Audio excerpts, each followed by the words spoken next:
Okay, welcome. Welcome this afternoon.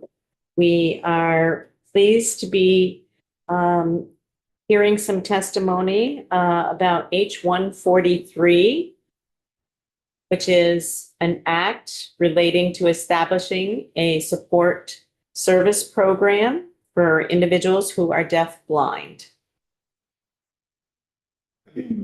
This afternoon, we're joined by Renee Pellerin, who is a resident of Waterbury and my constituent. Happy to see him here.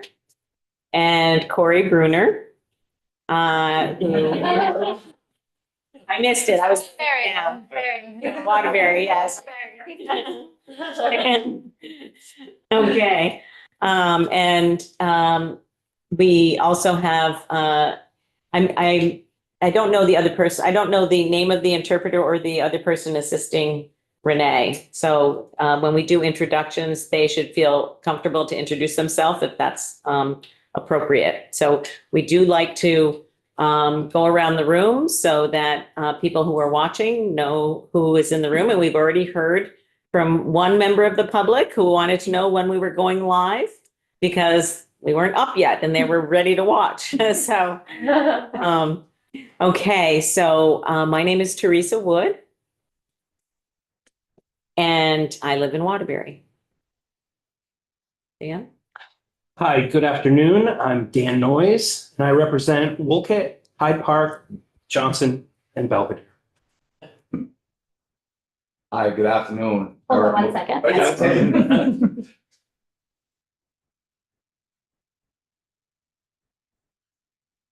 Hi, good afternoon. Eric McGuire, represent Rutland City.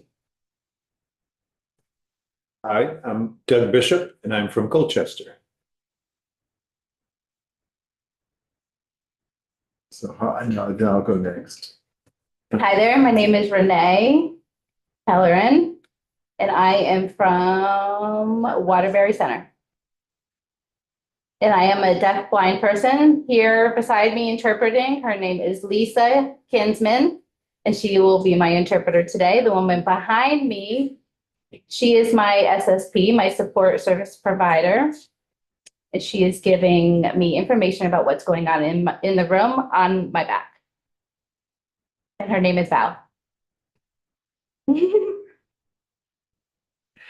Good afternoon. My name is Corey Bruner. I'm the Senior VP for the company that holds the current support service provider contract. It's a company called Vanguard. I'm very happy to be here today. Thanks. Hi, my name is Zahn Eastus, and I live in Guilford. And I also represent Vernon.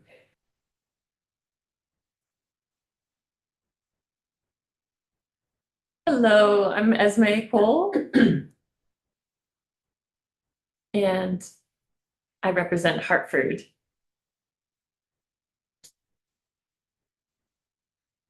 Hi, I'm Jubilee McGill.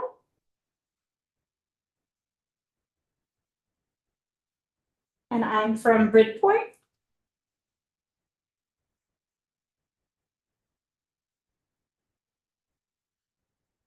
Hi, Renee. I am Ray Garofano from Essex.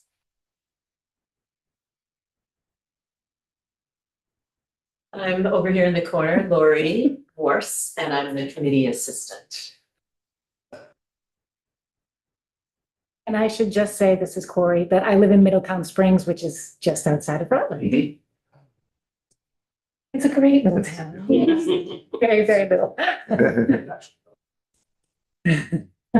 Okay, so this afternoon, we are anxious to hear about the importance of support service specialists for people who are deaf-blind from the perspective of somebody with lived experience, and then also from the perspective of someone who is managing the current program. We did hear from the Department of Disabilities, Aging, and Independent Living. We understand the status of the current pilot is through the end of this calendar year, is what we understand. We actually did encourage them to seek funding to continue until June 30th of next year in the Budget Adjustment Act. So we'll see, we'll be on the lookout for it. So without further ado, Renee, the floor is yours.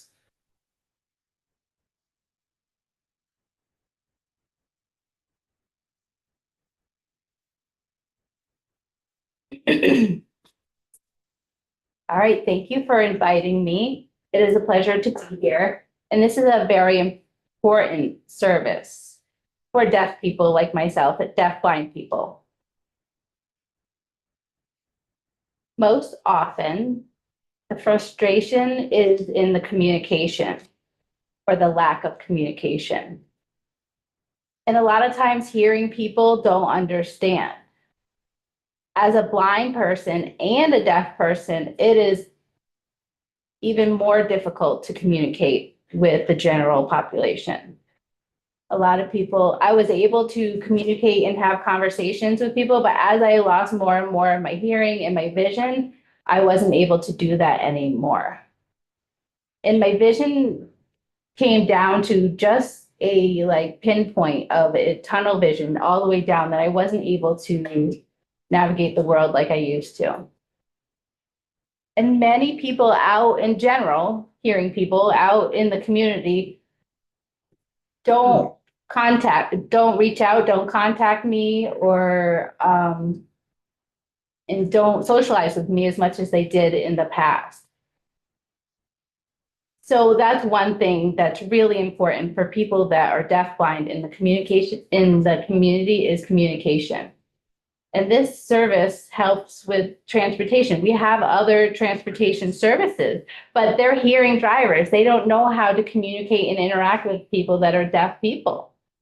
Sometimes they just parked on the end of the street and they're screaming like, I'm here, come on over. And I'm just like, I'm standing there and I have no idea that they're even there and what's going on. If I were to go into the store alone, sometimes I would definitely get lost trying to figure out what I needed and where it was in the store. There was one time that I could tell that someone was screaming and I was trying to I had my hearing aids on, but I wasn't able to find where the people were in the store that needed attention, or if I needed to get somebody's attention or help from people in the store, I wasn't able to successfully do that on my own.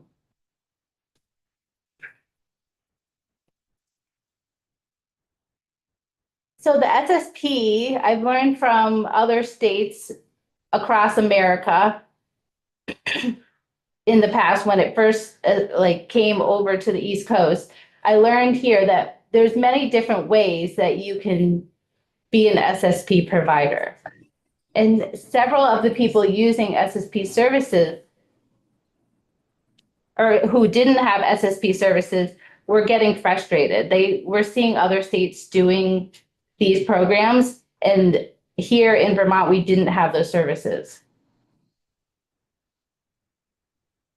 We have a new committee in the United States to help establish a standardization for the SSP programs, this service. And I think that's really important to have everybody on the same page and it's standardized across the United States. Same with interpreting services. They have the RID, the Register of Interpreters for the Deaf, which is a national-wide certification, and they are required to take CEUs to continue that certification. And it's worth it. I think it's worth it to have that standardization. The SSP program, when it was developed here in Vermont, things did get better. We had a lot more access to go into the community, enjoy the community the way that I wanted to enjoy it, or the deafblind people wanted to enjoy it. There's gatherings the deaf community has that I am able to join on my own with the help of an SSP. If it wasn't for the SSP program, most people would just be stuck at home, isolated, depressed, and have no one to talk to. And it's a real mental health crisis. There have been people who have attempted suicide, deafblind people who have attempted suicide because of the lack of interaction after they've lost most of their hearing or sight. In 2007, we had a needs assessment for the deafblind community. We asked around, and we got a lot of good information. The top priority of what people in the deaf community wanted was SSPs. We tried after that to get the services and set up a program, but there was many things that prevented that from happening. There was Hurricane Irene that caused a big flood in the towns. And so there's a lot of barriers for us to get this ball rolling and get the funding that we needed to have this program. So it kept getting pushed off and delayed.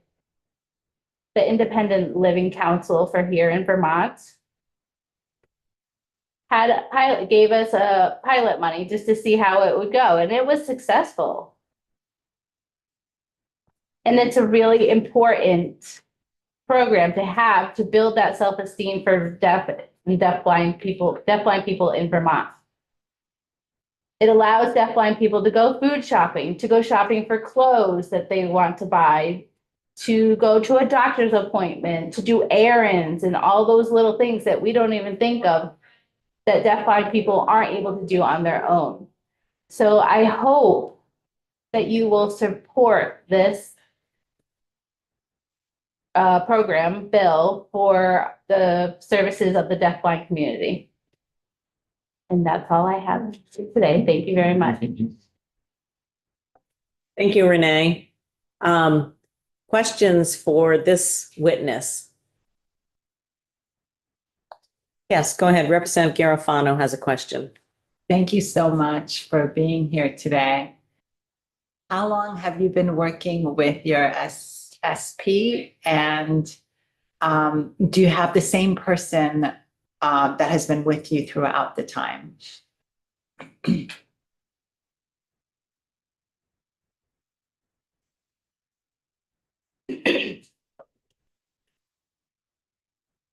So an SSP is a new program. It's only been about 2 or 3 years since we've set it up here in Vermont, and we do not use the same SSP each time.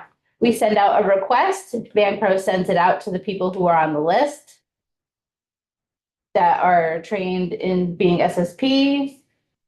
There's a mixture of people. There's some male, there's some female, there's some that live close to me, and there's some that live far away. Thank you. Go ahead. How many? Is there a sufficient amount of SSPs currently?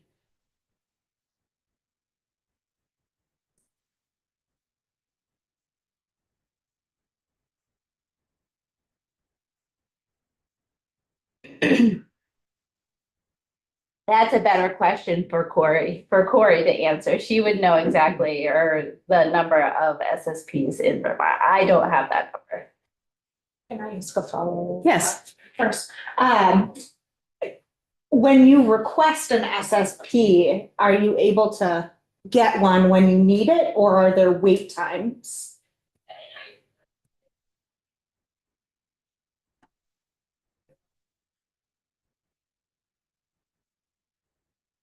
Most of the time, I am able to get an SSP. There have been a few times when I needed to change the date of an appointment or something, or and there was no SSP available at such a last minute request. But most of the time, I personally am able to get an SSP when requested.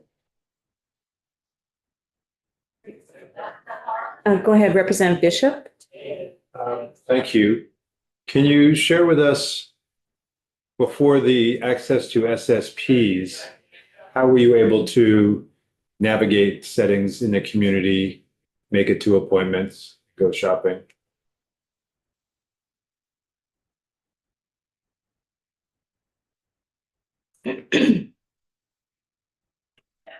So I used to be able to drive. I used to be able to drive a car. You can check my DMV records if you want to.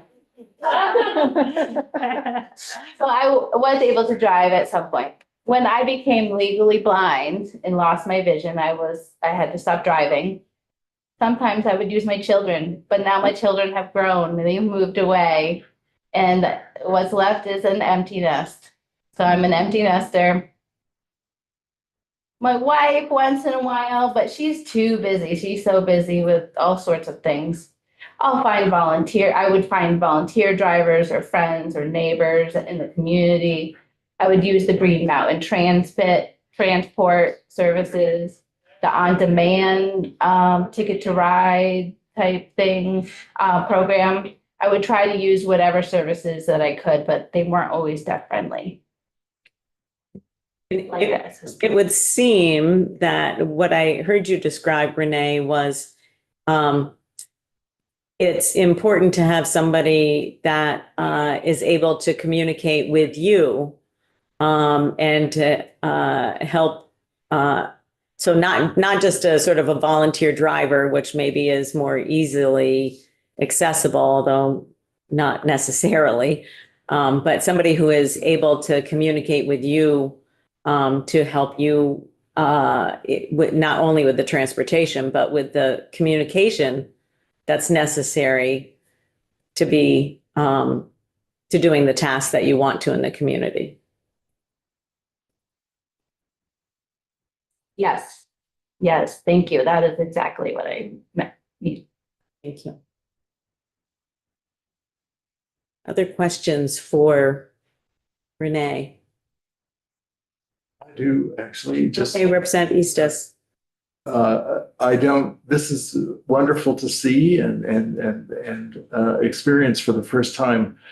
Do you need both people working with you at all times, or is it possible to work with just one?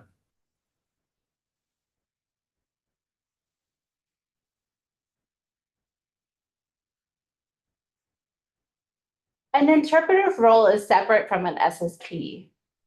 They have a different purpose. Mhm.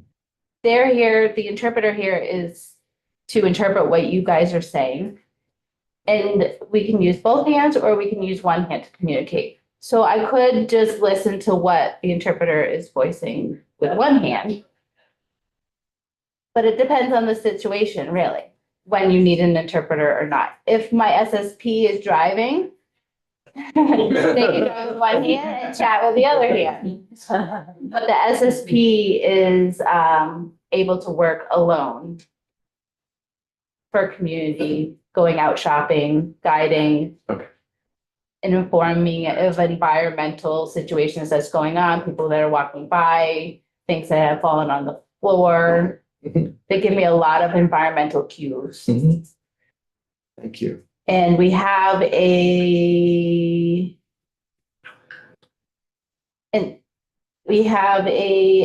SSP that we can use. It's called haptics. So there's a training that you can take called haptics. So this is what Val is telling me on my back, the haptics cues on the back is she's pointing to what part of the table that the person is speaking from. So those are the cues I get from the haptics on my back. Or they can tell me if there's stairs coming up, they'll tell me on my arm that the stairs are coming up. So there's many different things, but SSPs can work alone. Interpreters are more for interpreting spoken into sign language. Thank you. Thank you for explaining the differences in the roles. Yeah. Representative Noyes. Where do you go to learn to communicate this way with? I guess that's more of a question for your SSP. Oh, yeah, I'm interested in how you learn. yeah. Yeah, both.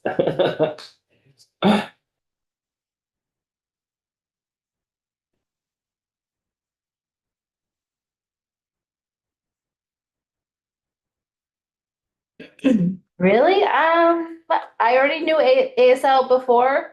I never went to an official training to learn how to do tactile sign language and communicate this way. It was just something that you have to figure out when it happens. And every individual with low vision, even if they have functional use of their eyes, some people will do tracking. So it will look like this. The interpreter will sign and they'll just look at the hands that are moving in the air. They don't do the hand over hand, which is called tactile. Some people just do tracking. I started with the tracking when I was losing my vision, and eventually it became that I couldn't even see the tracking, that it went to the tactile American Sign Language. Any other questions? Yes. So it's nice that you're here today. How many hours per day or per week do you spend with interpreters and SSP person?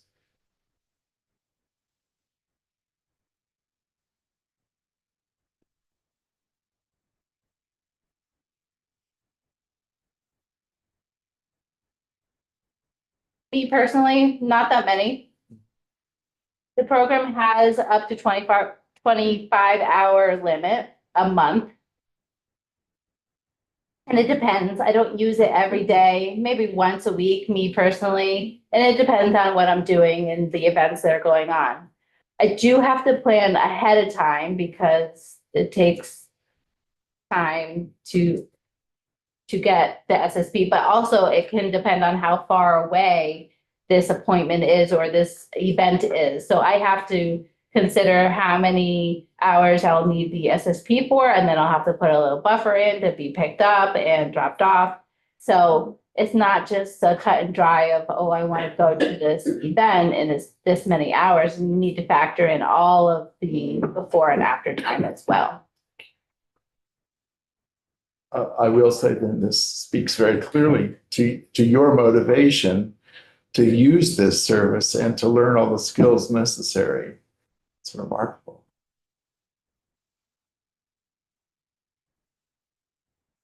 Thank you. Renee is a very determined person. Seems it.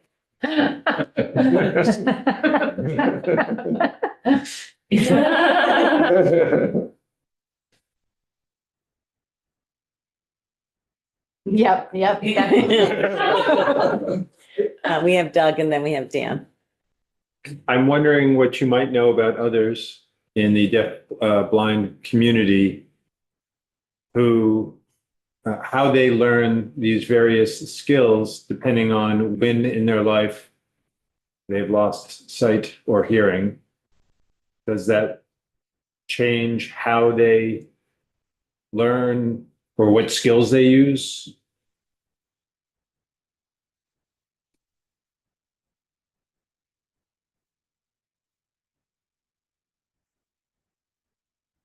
Yeah, there are many different ways. There's a spectrum in the deaf community, just like any other community. Some people don't know sign language at all. They've lost their hearing over the years and they've never learned.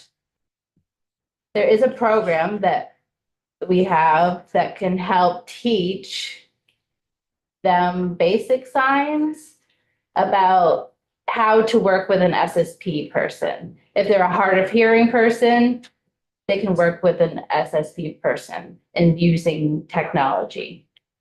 There are many different ways that people can work together.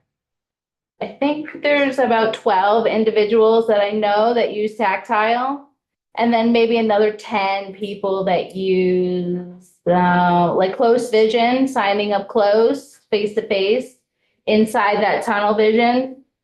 They can't move around and can't sign too big. Sometimes people need to have a bright spotlight on the person who's talking or signing.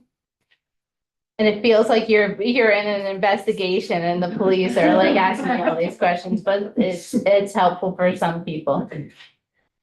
Some people do bring their own lights to meetings and appointments so that they can see better. It's really up to the individual and what they're comfortable with at that moment in their lives. Dan. I was just interested in the funding. You said that it's limited to 25 hours. Like, what is the breakdown between state and if there's federal dollars here, or is this all state, or is this mostly federal pass through?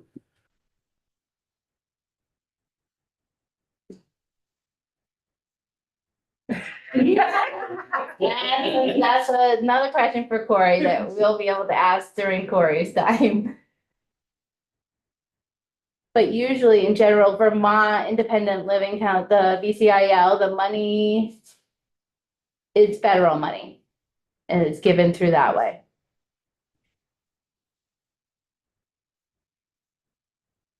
Okay, thank you. Thank you very much, Renee. We appreciate you being here in this committee. We'd like to take testimony from people with lived experience about the topic that we are talking about, because it really helps to inform our decisions. And I just want to be clear that this is not a bill that we're going to pass out this year, but we are teeing up work for the beginning of next year. So this is a bill that people were interested in learning more about and what the implications are for it. So this has been really helpful, and we'll hear from Corey about how it sort of works operationally.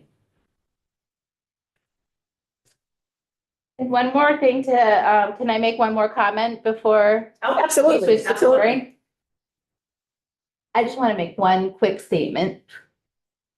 The new buzzword around for SSP, I put it in my testimony that I wrote and typed out. The new term that the deaf community is using, it's called a co-navigator. Co-navigator. And they're using that around the United States. So if we could add that to the bill, SSP/co-navigator, I think that would help in the future as this term might fade out and turn towards co-navigator instead of an SSP. Absolutely. And thank you. If you have prepared written comments, if you can submit those to Lori. Do we have them already? Oh, Lori says we have them already. You're on top of things, Renee. But they are available for us to read afterwards.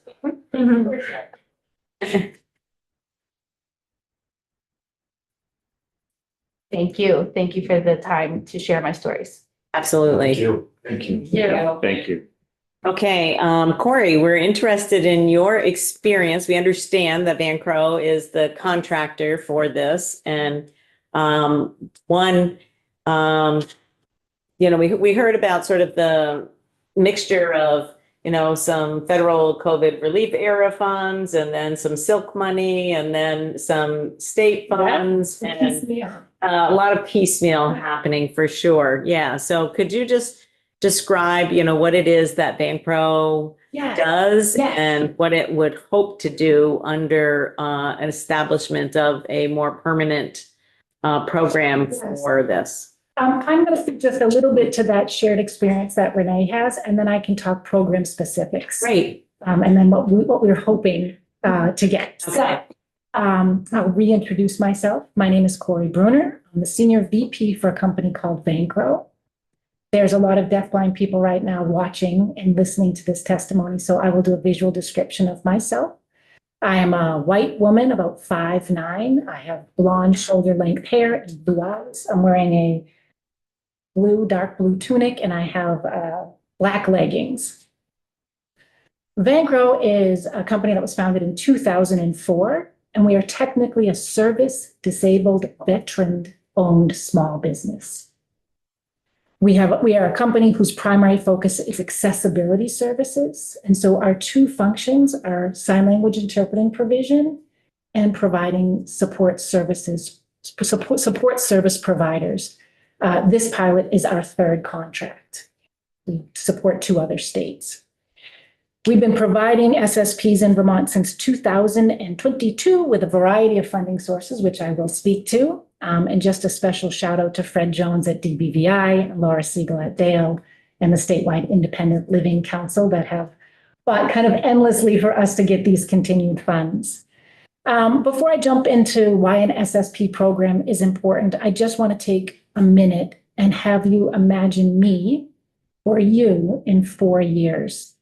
At that time, I'll be 54. and I'll notice that something is wrong with my vision. I will go to the ophthalmologist and they will tell me that I have macular degeneration. And at 55, I will stop driving. At 57, I will be wearing hearing aids because that's what happens to members in my family around that age. And then I will just stop. I will stop going to the gym because I can't see the equipment.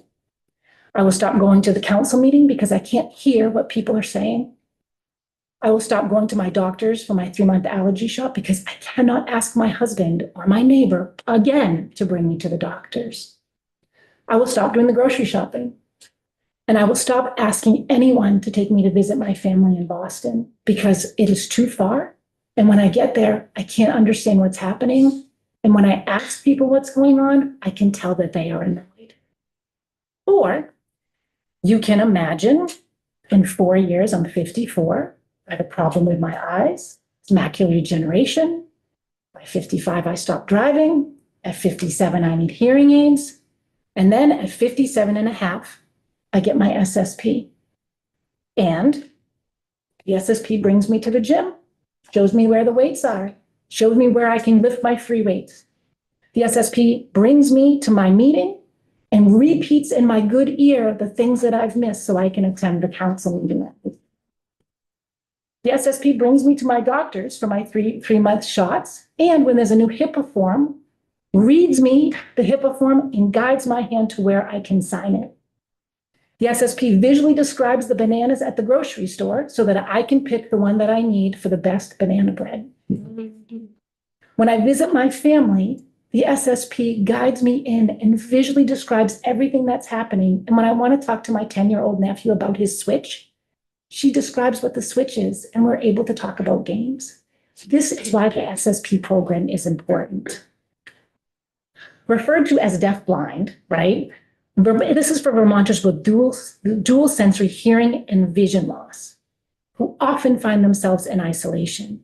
Simple tasks like going grocery shopping, getting a haircut, scheduling an appointment become very challenging without having to rely on friends and family and children. Deafblind people will often elect to not attend recreational activities and ignore their health concerns because they don't want to be a burden to their friends or their family. This has a huge negative impact on their mental and physical health and an associated negative impact on their family members and friends. When you introduce an SSP, you dismantle that barrier. SSPs are highly trained professionals serving as sighted guides, offering visual, social, and environmental description of surroundings and providing transportation access. This program allows deafblind Vermonters, your constituents, to lead more autonomous lives, fostering independence and self-determination. Ranked number 3 in the country is Vermont for the oldest population. Vermont will continue to see an increase of people becoming deafblind. These are not signers. These are people like you, like your nephew and your neighbor and your aunt and your grandparents. Our program, 80% of the people are not signers. So it really is the people that you see every day. The provision of these services not only enhance the physical and mental health of Vermonters, but also creates valuable employment opportunities for people who live in Vermont. Our SSPs, of which there are 25, have a diverse background. We have college students who are returning for the summer and they work as SSPs. We have moms who have young children who are working mother's hours or father's hours. We have folks who are retired and want part-time work. And then we have people who are just entering the workforce looking for work experience.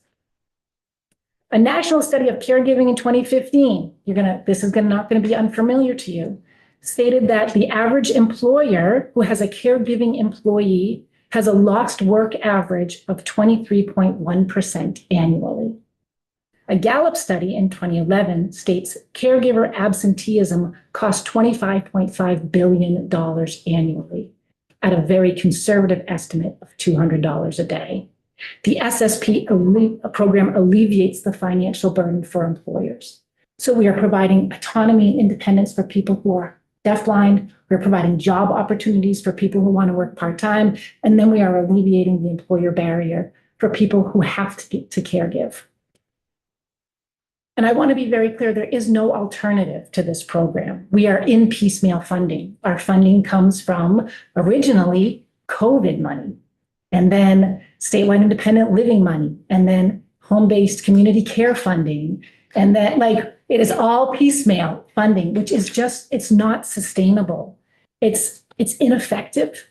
Deafblind Vermonters can't plan for the future. When we were losing funding last year, we had a guy that called us and said, I have an appointment at the VA. Can I make the appointment? And I had to tell him no. So there have been gaps in services, which has been a huge problem for us. And the hours keep changing. And there are only, they get 25 hours a month. That's it. It's nothing for them. It's having to choose between going to, in May, graduations or your doctor's appointment. And it's all based on funding availability. I also want to be clear that there is no set aside funding for federal programs that support deafblind people. There is also no Department of Health funding that supports this, none. And there are no readily available grants. I promise you, we have looked at the Vermont Community Fund. We have applied at the Vermont Community Fund. We've applied at the Bill and Melinda Gates Foundation. We've applied with Helen Keller. And the answer is a hard no every time. I cannot tell you the amount of grants we have applied for, and you get turned down because they don't want to do service provision. They want to do systems change. We are service provision. So there's also limited transportation opportunities. And to Renee's point, most of these opportunities don't know how to manage deafblind people. They are also pick up and drop off transport. So Renee can get to the University of Vermont Medical Center, but he cannot get to the third floor where his cardiac appointment is. And nobody's reading that HIPAA document for him. I know you received some numbers from Fred and Angela, so I won't bore you with those again, but the data is a direct reflection of available funding. So the Helen Keller National Center has a great resource on their website where you can look at all of the programs nationwide. You can see the number of people who are served, the number of hours that are allocated, what the pay rate is for SSPs, and what is included in that SSP pay rate. I will share with you that we support 2 other SSP programs for the state of New Mexico and another pilot program for Omaha, Nebraska. The State of New Mexico program is a fully funded program at $450,000 annually, and it serves 99 people with a wait list. That is extensive. The Nebraska program, it's 2,000 hours annually. The Nebraska program is a $110,000 pilot program, which provides 615 hours. It has 25 participants and also an incredibly long wait list. So I will guarantee you when this program passes, we will have a wait list. We get a lot of people asking us to join this program, and we are currently turning them down. How many, we understood that there were people on the wait list now. How many people are on the wait list now? I think 5 the last time I looked. But we are not actively advertising. We're not, if we advertise, it will be long. So I think the other really important thing to know is that other deafblind people have things to say. And Banker was a data-driven organization, and we do a survey every 6 months on the folks in this program. And these are the things that they say. This person says about the SSP program, the isolation feels much less than without the SSP service. I feel like I can understand what's going on around me. I feel like I'm in a much more calm and mental space. I used to be scared being deaf. And then, of course, it became a huge concern when blindness was mentioned. I feel less stressed out. The SSP program brings a sense of peace to my life, but I've been fortunate. I'm going to read a few more because I think they are important. The SSP program is a godsend. It expands my world to more possibilities and gives me a sense of empowerment. Going to the gym was something I never felt comfortable doing until I tried going with an SSP. Now I do not worry about tripping, running into other people or objects. I actually have a decent workout. Exploring different trails, parks, and walking at a brisk pace with an SSP is a game changer for me. Being in touch with my body and becoming more active on a physical level helps improve my mental health and, more importantly, grows me spiritually, giving me a sense of purpose. The SSP program has enabled me to independently participate in everyday activities and be an active member of my community. Without the SSPs, I would be unable to independently work, go to doctor's visits, shop for groceries, or complete continuing education certificates. With an SSP, I feel like I've regained a lot of independence that I lost with a dual sensory loss. Family, I don't want to trouble them all the time, and with my friends, it's the same. I feel like I'm using friends and family to do things I want to or need to participate in, and I hate asking them, and now I don't have to. Being assisted in reading things and being navigated makes me feel less stressed rather than other services where I'm just dropped off at the door. Vancro assists me tremendously in reading things to me. When I'm shopping, they also describe things to me. When I go to appointments, they assist me in filling out forms. When it comes to communicating, they help me in telling me what is being said so I can remain part of the conversation. They navigate me to places where I go so I don't feel lost. I just have a few more. I cannot sing the praises of the SSP program more than I already do. This program has allowed me to have my independence back. No more begging. That's the word this person used, begging neighbors, friends, or family to give me a ride somewhere. Now I make my own decisions. Simply no words. I cannot explain how freeing it is to make my own choices again. And I have a reliable assistance to support me. SSPs rock. The SSP program has benefited me tremendously. Now I don't have to chase my grouchy family members. I'm able to attend deaf social events to keep in touch with my friends and meet new people. And this one is my favorite. This year, for the first time in 15 years, I bought my wife an anniversary gift without her having to come with me. The SSP guided me to the store and visually described every piece of jewelry. When I got back to the car, I cried. This is why this program is important. Thank you.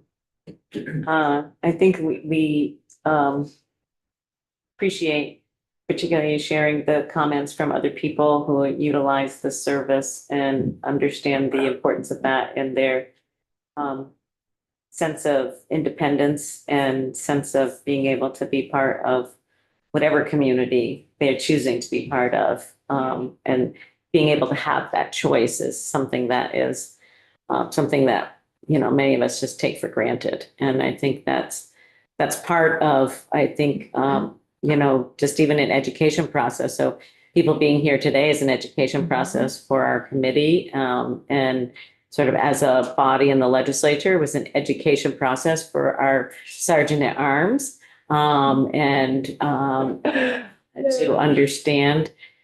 So for instance, you know, they have on the form 48 hours notice. And like I said to Lori, I said like, we got to change that. You know, so it's really important and, you know, on multiple levels, you know, obviously the most important one for the individuals, but for the environment in which we want to be more inclusive of all people. It helps us to be educated about the things that are necessary in order to be able to do that. And this program works so well. So a deafblind person makes a request, and then we have a roster of trained SSPs. The request goes out to the trained SSPs. I will be clear, deafblind people have a preferred list of SSPs that are their faves. Sure. People they love to work with. So we ask those people first, and if they're not available, we go to the alternative list. The SSP gets booked. They show up at the person's house and they do whatever it is that they need them to do that day. Mm-hmm. And then they drop them off and they go home. And then we pay them. It is really that simple. It is a great program. Do you do any background checks? Yes, it's a background check and a DMV check. Okay. Yeah. And this right now, that Dale is contracting with your company to, you know, be the scheduler and facilitator and do all the checks and manage the payroll and all of that kind of stuff. What is I don't know if you have this in your written stuff because I haven't looked on the iPad yet, but what is your estimate about what it would cost on an annual basis to provide the services in a way that's, I guess I would say, consistent with what people are receiving now, not actually what I believe that I understand you saying that the need is greater, but we were to start to formalize a program like this. And I want to be clear that I'm not making any promises, but what we can do is we can promise to put this in our budget letter next year to the House Appropriations Committee. And they pay close attention to our budget requests. And Representative Noyes here is the lead person with Representative Nielsen, who's not here today, but for Dale's budget. And so, we can make a promise to gather the information that we need in order to put a request in our budget. At the same time, working on whether to formally establish in statute the existence of such a program. So those are things that we can work on. And I think that it's I personally feel really committed, and I know that our committee is as well, but where there is a low incidence of individuals in our community who might be impacted, it doesn't mean that the impact is any less. And sometimes when you're, in a building such as this, when you're looking at statewide issues like, public education and, in our room, homelessness, which impacts thousands of people. And we look at it, comparatively, a relatively small cohort of individuals. I just, can't emphasize enough that doesn't mean that those needs are any less than anybody else's. And so I just wanted to, I wanted Renee and those other folks who are listening and watching to hear that we have a commitment to that. Yeah, Pam. Do you work with children? We can. This program allows us to work with children. We have one 16-year-old on the pilot. So would a deafblind student in elementary school have access to this type of service? So a deafblind student in elementary school would hopefully have a sign language interpreter with them. And then in best case scenario, they would also have an SSP. This program would only give them 20 hours, 25 hours a month. So that's not going to go very far. But what we have done in the past is for the 16-year-old, she has school-related services that are mandated by the IEP. And then we provide all of those other services. So when she goes to her cousin's birthday party, the SSP is there. Or when she wants to go to a soccer game, the SSP is there. So things that are kind of outside of the purview of the IEP get covered by the SSP program. So the IEP will, in the school setting, cover these services? They're supposed to. They're supposed to cover. Yeah, they're supposed to cover access services, student needs. Yeah. So they, in theory, a deafblind student, depending on What question for you? yeah. The 504. Yeah, or a 504, an IEP or a 504 plan. That should cover anything that would be considered an accommodation in the school system. And the school would be responsible to fund that. So we don't have to worry about that too much. Right. There have been a couple of times when we have contracted directly with schools to get additional hours for SSPs to do some of that work. So it doesn't come out of the pilot, it comes directly from the school. So we have done that for special events like a field day or, something like that. This is kind of the same question I asked Renee, but from her perspective. I'm just wondering about like the available workforce. Are there enough people and are there adequate training opportunities and education? Yeah, we have a great deafblind trainer who trains our SSPs. So yes. We actually have a wait list of folks who have applied to be trained and we have not trained them because of funding considerations. And if our funding ends September 30th, I'm not going to train people. That feels very disingenuous. So, Yeah. and to your point, Teresa, if we could get $200,000 annually, we would have a pretty good SSP program that would maintain this level of effort and allow us to allow half a dozen more deafblind participants in the program. The more you give me, the bigger I will grow this program. The less you give me, I will reduce the program either by hours, which stinks, or by number of program participants, which also stinks. Also stinks, yeah. Yeah. Yeah, I mean, I think that sometimes we have to start and, $200,000 is, in the concept of what, we deal with is not, I'm It's a big number. a little dismayed, honestly, that the Yeah. department has not done this on their own. Yeah.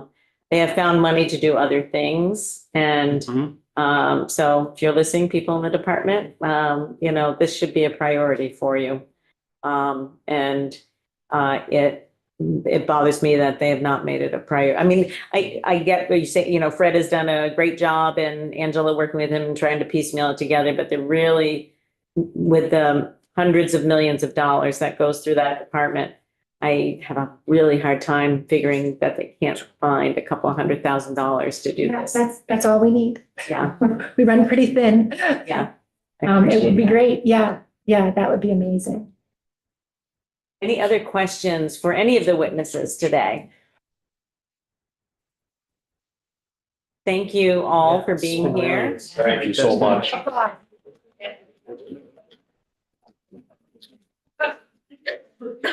Okay, thank you so much. We appreciate it. Thank you. Yeah, thank you very much for your time. And if you have any follow-up questions for me, please reach out. I love this program and I'm happy to talk about it. Absolutely. Obvious.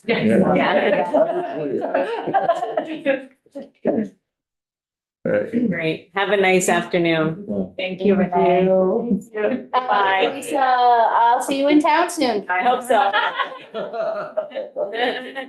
Maybe I'll see you at Hannaford as I get my banana. Thank you so much. Okay, folks, so that's going to wrap up our afternoon and our week. Next week, we have a variety of different things that we're doing next week. And stay tuned. That's the teaser. So